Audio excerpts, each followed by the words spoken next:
बड़े लोग बड़ा ससुराल। जहां आजकल के लोग अपने परिवार के साथ सिंगल रहना चाहते हैं, वहीं इंदु का परिवार साथ साथ रहने में विश्वास करता है। इंदु के दूर दूर के रिश्तेदार भी इंदु के घर के सटा घर खरीद लेते हैं और उसके घर के साथ जोड़ लेते हैं और साथ में ही रहने लगते हैं। एक रोज इंदु की ननद सुनैना की बेटी नैना को लड़के वाले देखने के लिए आते हैं। इंदु भाग दौड़ में लगी रहती है। अरे पंकज, मिठाई किसने लाई? बिल्कुल अच्छी नहीं है। क्या ये खिलाएंगे लड़के वाले को? क्या इज्जत रहेगी हमारी? मैं नहीं लेकर आया, फूफा जी लेकर आए होंगे। अरे मैं नहीं लेकर आया, आपकी प्यारी ननद लाई होगी। मैं नहीं लेकर आई भाभी, कहीं इनके भाई का लड़का तो नहीं लेकर आया। अरे रहने दो, जो भी लाया है मैं जाकर फिर से ले आती हूँ, लेकिन इतनी बर्बादी अच्छी नहीं है। मम्मी, यहाँ कुछ भी बर्बाद होने से रहा, इतना बड़ा परिवार है, कोई ना कोई तो खा ही लेगा ना। इंदु बाजार से खुद ही मिठाई लेकर आती है। शाम को लड़के वाले वहाँ 4 आदमी के साथ आते हैं। वहीं 100 आदमी उनके स्वागत के लिए खड़े थे। इतने लोगों को एक साथ देखकर शैलेश का पिता इंदु से कहता है, बहन जी, इतने लोगों को बुलाने की क्या जरूरत थी?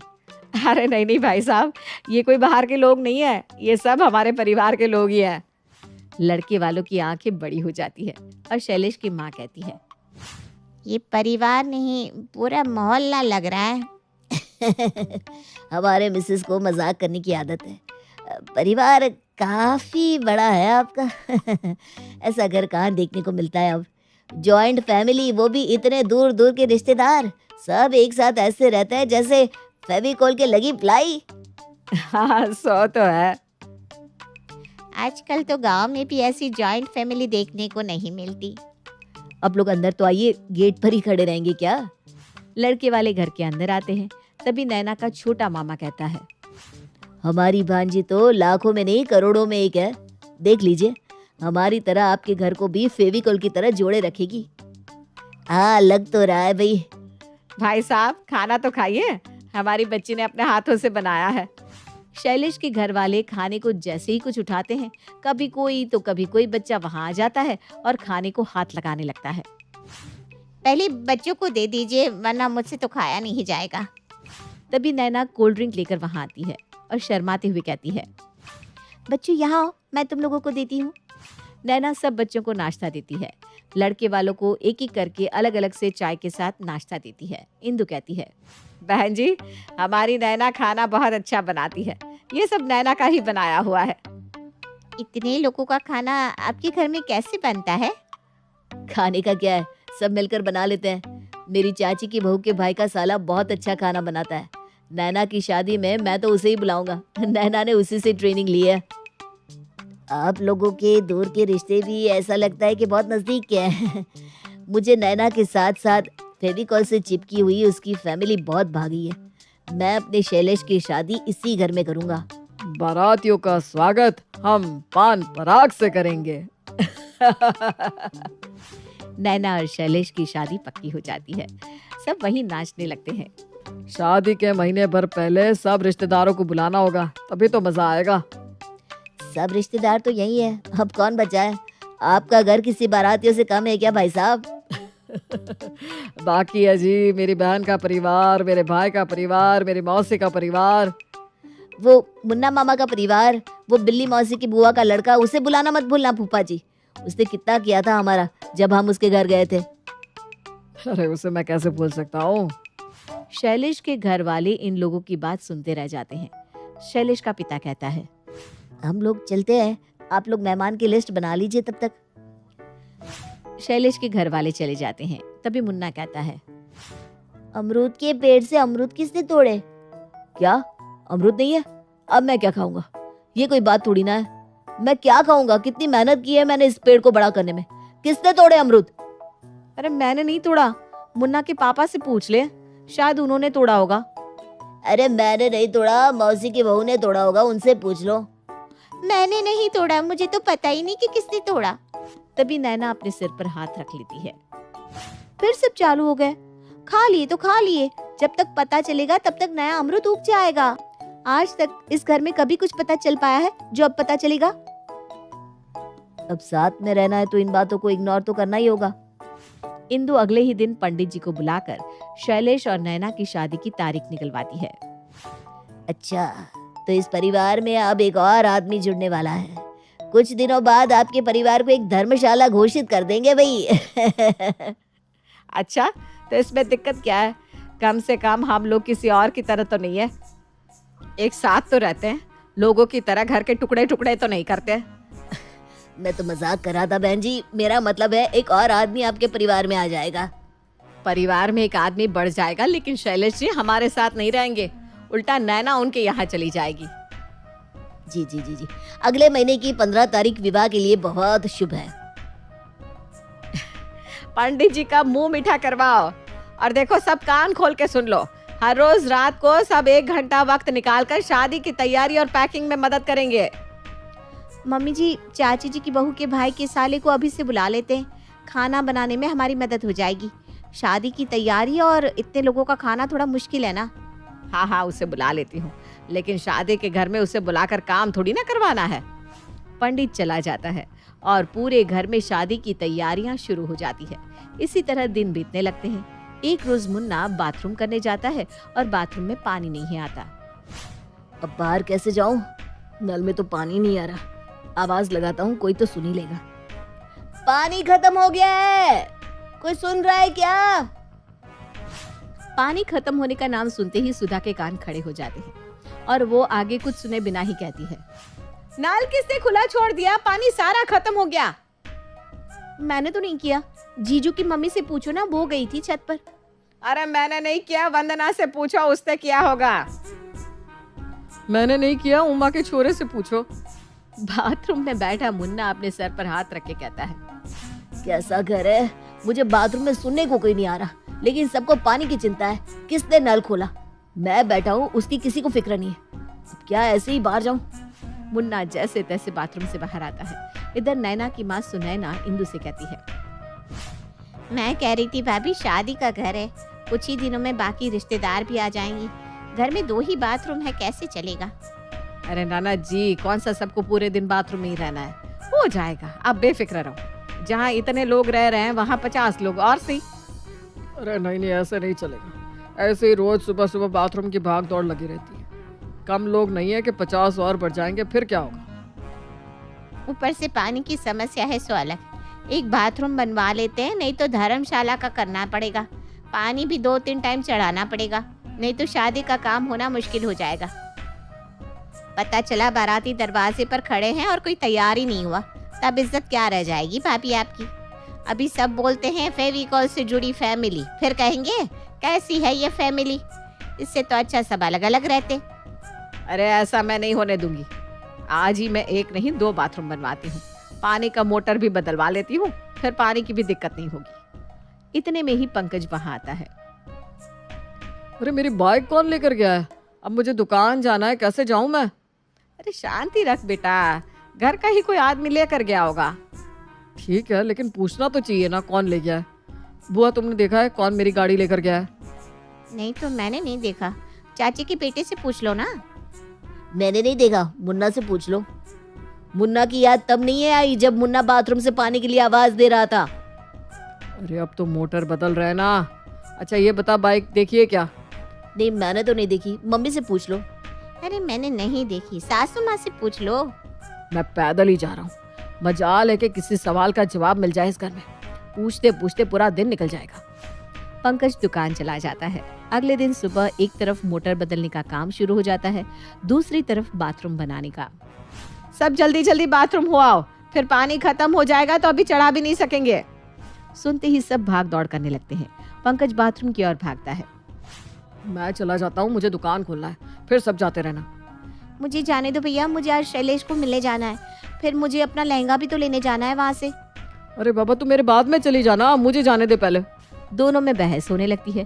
इतने में कोई और ही बाथरूम में चला जाता है। 2 लोगों के झगड़े में बिल्ली रोटी खा जाती है। एक दूसरे को जाने देते तो दोनों की सहूलियत होती ना। अरे कौन है बाथरूम में? जल्दी निकलो वरना मैं गेट खोलकर अंदर आ जाऊंगा। सब हंसने लगते हैं। अरे मुझे मत हंसाओ वरना मैं यहीं कर दूंगा। अरे बाबा, जो है निकल जाओ, वरना ये तो बचपन से ही बेशर्म है। तभी बाथरूम से आवाज आती है, ताई जी, मैं भी बेशर्म ही हूँ। बाबा रे, अब तो लगता है एक और बाथरूम बनवाना ही होगा। इंदु अपने काम में लग जाती है। अब रोज सब 1 घंटा निकालते हैं और नैना की शादी की तैयारी करते हैं। मैं तो लहंगा पहनूंगी। भाभी, पहनने लायक इंसान भी होना चाहिए। कहा है आप अपनी बेइज्जती करवाने में लगी हो। दुल्हन की जगह तुम ही लहंगा पहन लेना मम्मी। अरे चुप कर, अब तू भी बोलेगा? तुझे ही अब पहना देती हूँ मैं। एक रोज रानी कहती है, दीदी सिलेंडर खत्म हो गया है, अब खाना कैसे बनेगा? ऊपर से चम्मच गायब है। सब अपने अपने कमरे में ही खाकर चम्मच रख देते, ये नहीं कि मांजने को रखे। खाना देने में मुझे कितनी दिक्कत होती है। क्या सिलेंडर खत्म हो गया इतनी जल्दी? अभी तो शादी की रस्में चालू भी नहीं हुई, फिर कैसे खत्म हो गया? 5 दिन नहीं हुआ अभी तो। अभी सारे रिश्तेदार भी आने बाकी है। मैं सिलेंडर नहीं लाने वाला। लूटवा कर मानोगी क्या? इस बार कोई और लाएगा। चाचा जी, पिछली बार मैं ही तो लाया था। मैंने तो नहीं कहा कि मैं हमेशा सब्जी लाता हूँ। सब्जी का खर्चा कितना है आपको पता है? तुम लोग कैसी बात कर रहे हो? शादी का घर है, कोई सुन लेगा तो क्या सोचेगा? सब अपने ही तो है, फिर भी तुम लोग इस तरह से कह रहे हो। रानी, सिलेंडर के पैसे मैं दे रही हूँ, तुम अभी सिलेंडर मंगवा लो और सबसे मैं खाने की मेज पर बात करती हूँ। ठीक है दीदी।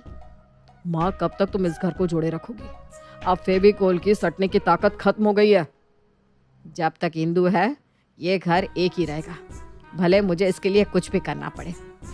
दोपहर में खाने की मेज पर जब सब बैठे होते हैं, सब अपने अपने कमरे में चम्मच छुपा कर रखते हैं।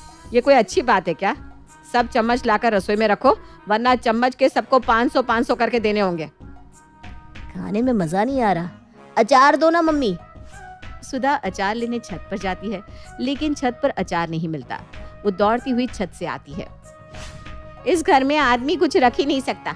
मेरा बच्चा कुछ नहीं खाता, इसलिए मैंने उसके लिए अचार लगाया है और किसी ने वो अचार भी उठाकर रख दिया। कोई खुद तो अचार लगाते नहीं और मैं लगाती हूँ तो सब चोरी कर लेते हैं। चोर किसको कह रही है? देख लो जीजी, आप कहती हैं सबको लेकर चलो और आपकी बहू हमें चोर कह रही है। आपने नहीं चुराया तो आपको इतना गुस्सा क्यों आ रहा है? किसी ने देखा है कौन ले गया मेरे अचार को? मैंने तो नहीं देखा बहू, नैना ने देखा होगा। वो ऊपर अपने बाल सुखा रही थी ना। नहीं, मैंने नहीं देखा। मम्मी ने देखा होगा शायद। मैंने देखा, पंकज को मैंने छत से उतरते देखा, तो उससे पता होगा। अब मेरे लिए यही काम नहीं बचा कि अचार कौन ले गया ये भी मैं ही देखूं। रहने दो, मेरा पेट भर गया मम्मी। अचार मांग कर लगता है मैंने पाप कर दिया। इस घर में कभी कुछ पता चल सकता है क्या? अब मुझे साथ में नहीं रहना जब मेरे बच्चे को ही भूखे रहना पड़ता हो। इस तरह झगड़े झंझट में दिन बीतने लगते हैं और नैना की शादी का दिन आ जाता है। शादी की सुबह नहाने की भाग दौड़ होती है। सब खुद तैयार होने में लगे रहते हैं और नैना की किसी को कोई फिक्र नहीं होती। गुस्से में सुनैना कहती है, भाभी ये क्या है? आज नैना की शादी है, जब दुल्हन ही तैयार नहीं रहेगी तो सब तैयार होकर क्या करेंगे? आपको अगर यही करवाना था तो कह दिया होता। मैं अपने ससुराल से ही अपने बच्ची की शादी करती। मेरे मेहमानों को तो कमरा तक नहीं मिला। दीदी, नैना को मेरा कमरा दे दो, वो नहा लेगी मेरे कमरे में और तैयार भी वहीं हो जाएगी। इतने में सुनैना की एक मेहमान वहां आती है। कैसी जगह रुकवाई हो हमें? मेरे बैग से मेकअप का सामान गायब हो गया, अब मैं तैयार कैसे होंगी? तभी दूसरी गेस्ट आकर कहती है, सुने ना, कैसे मायके वाले हैं तेरे? मेरे बालों की क्लिप भी चोरी कर ली। नहाते जाते वक्त मैंने क्लिप को बेड पर रखा था और आई तो क्लिप का नामो निशान नहीं। इतने में रानी आकर कहती है, जीजी आपने मेरी साड़ी देखी है क्या? मेरी साड़ी नहीं मिल रही। अब मैं शादी में क्या पहनूंगी? कहीं आपके किसी गेस्ट ने चुरा तो नहीं ली? सच्चे माल की साड़ी थी मेरी। अरे मेरी माँ की आखिरी निशानी थी। सुनैना कुछ कहती उससे पहले सुनैना के गेस्ट रानी पर झपट पड़ते हैं। हमें चोर कहती है, खुद चोर नहीं और दूसरे को कहती है। हमारा कमरा तक छीन लिया, मेरे कपड़े नहीं मिल रहे, ना ही हमारी ज्वेलरी। एक साड़ी के लिए इतना तमाशा कर रही है, क्या पता खुद ही छुपा कर रख दी हो और हमसे कह रही है ताकि नई साड़ी मिल सके। दीदी ये कुछ ज्यादा ही बोल रहे हैं, इन्हें चुप करवा लीजिए वरना मैं यहाँ से चली जाऊंगी। शादी अटेंड नहीं करूंगी मैं। भाभी आपकी भांजी की शादी है और आप है कि बच्चों की तरह कर रही हैं। शादी के घर में तू मैं होती जा रही है, अब मिट्टी डालो। दीदी सब कुछ मैं ही समझू? आपके ससुराल वाले मुझ पर कैसे कैसे इल्जाम लगा रहे हैं, वो कुछ नहीं। सुनैना दुखी हो जाती है और इंदु से कहती है, भाभी मैं तो परेशान हो गई हूँ। आपके कहने पर मैंने नैना की शादी यहाँ से की, क्योंकि नैना बचपन से आपके यहाँ रहती है। अब ये हंगामा आप ही संभालो। जॉइंट फैमिली को लेके चलना बहुत मुश्किल है। आप रुको, मैं देखती हूँ। इंदु सबके सामने हाथ जोड़कर कहती है। कृपा करके जैसे भी हो आप लोग मैनेज कर लीजिए। मेरी नैना की शादी में कोई परेशानी नहीं होनी चाहिए। रानी, अब इस फेविकोल से जुड़े परिवार को अलग करना ही होगा। सब जाकर जल्दी से तैयार हो जाओ। दीदी आप भी तैयार हो जाओ। नैना मेरे कमरे में तैयार हो रही है। बारात दरवाजे पर आ जाती है। इंदु अपने जुड़े हुए परिवार के साथ बारातियों का स्वागत करती है। शैलेश का पिता कहता है, आप लोगों को देखकर मुझे लग रहा है कि मैं भी अपने परिवार को आपकी तरह रख सकूं एक साथ। बारात लेकर हम आए हैं, लेकिन बारातियों की तरह भीड़ आप लोगों के यहाँ है। हम 50 और आप लोग 150। हमारी लाडली है ना नैना, तो ऐसे स्वागत करना तो बनता है। बारातियों का स्वागत बहुत अच्छे से होता है। फेरे शुरू होते हैं और पंडित जी कहते हैं, दुल्हन की मांग में सिंदूर भरो। सिंदूर का नाम सुनते ही सब एक दूसरे का मुंह देखने लगते हैं। धीरे से सब एक दूसरे के कान में कहते हैं, सब चीज आ गई लेकिन सिंदूर ही रह गया भाभी। अब पंकज को कहो ना सिंदूर ले आए। सिंदूर दान में इतनी देरी नहीं होती है। आपके परिवार का इतना नाम है, फेविकोल से जुड़ा परिवार, और इतने लोग मिलकर एक सिंदूर नहीं ला सकते? बस अभी ला रही हूँ। पंडित जी की बात सुनकर रानी खुद के लिए लाया हुआ नया सिंदूरदान शैलेश को देते हुए कहती है, अब हमारी भांजी की मांग भरो। पंडित जी, फेविकोल से जुड़े इस परिवार में सब एक दूसरे के लिए हमेशा खड़े रहते हैं। पंडित जी का मुंह बन जाता है। इंदु और सुनैना रानी से कहती हैं, आज तुमने मेरी इज्जत बचा ली। नैना के ससुराल में आपने उसकी इज्जत बढ़ा दी। शादी बहुत अच्छे से हो जाती है। नैना के ससुराल वाले इंदु के जॉइंट परिवार की बहुत तारीफ करते हैं। बहन जी, आपके परिवार की तरह परिवार मैंने कभी नहीं देखा। खातिरदारी से तो मन खुश हो गया। आप जैसे समधी बहुत सौभाग्य से मिलते हैं। हम भी आपके घर में रिश्ता जोड़कर धन्य हो गए हैं। नैना विदा होकर चली जाती है और इंदु सबसे कहती है, मैं ही जानती हूँ ये शादी मैंने कैसे करवाई है। अब मैं इस घर का बंटवारा कर दूंगी। सब अलग अलग रहेंगे तो किसी को किसी से कोई शिकायत नहीं होगी। इंदु की इतना कहते ही सब एक साथ बोल पड़ते हैं, हमें अलग नहीं होना है। हम सब एक साथ रहना चाहते हैं। ये फेविकोल की जोड़ कभी नहीं टूटेगी।